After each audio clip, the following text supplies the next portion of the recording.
Ini tanpa saya menidakkan pihak lain. Ini cuma saya nak kongsikan macam mana saya boleh jumpa Artalife. Okay, macam mana saya boleh kenal Artalife berpunca daripada saya punya persoalan yang timbul selepas saya dapat satu quotation daripada satu klinik lain. Okey, masa tu saya dah pergi satu klinik, saya dah berikan soalan-soalan yang saya sediakan untuk CPO di situ. Tetapi soalan saya tak dapat dijawab dengan jawapan yang memuaskan hati saya.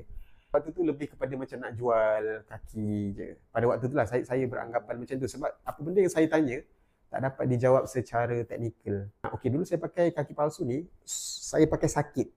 Saya tak tahu sakit tu macam mana boleh berlaku. Jadi perkara tu tak dapat dijelaskan. Saya beritahu tentang keperluan saya lah. Aktiviti harian saya macam mana. Jadi saya perlukan set kaki palsu yang bagaimana. Pun tak dapat nak dijawab. Kenapa lutut ni, kenapa tapak kaki ni. Sebab saya dah buat carian di YouTube. Saya tengok lutut palsu mana yang bersesuaian dengan keperluan saya. Jadi saya jumpalah Autobox 3R80 tu. Jadi saya sampaikan kepada klinik tu. Jadi dia terus cadang, okey, 3R80. Macam itulah lebih kurang. Lepas tu dia pun dah bagi quotation kepada saya pun dah agree pada waktu tu sebab saya beranggapan okeylah, tak dapat jawab pun tak apalah. Minta dekat dia 3 quotation sebab saya nak 3 set yang berbeza. Lutut yang sama tetapi tapak kaki yang berbeza. Sebelum saya nak buat payment tu, saya macam berfikir-fikir mungkin kena cuba cari satu lagi klinik. Saya pun Google kaki palsu Kuala Lumpur ke macam itulah lebih kurang. Dan Artalife keluar dekat situ. Lepas tu saya bagi questionnaire ni kepada Mr. Sudarsan.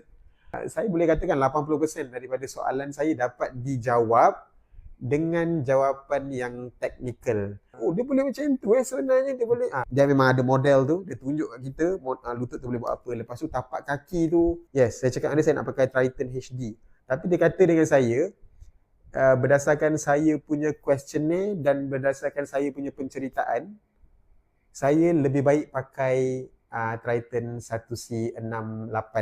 Dia boleh katakan dia adalah betul.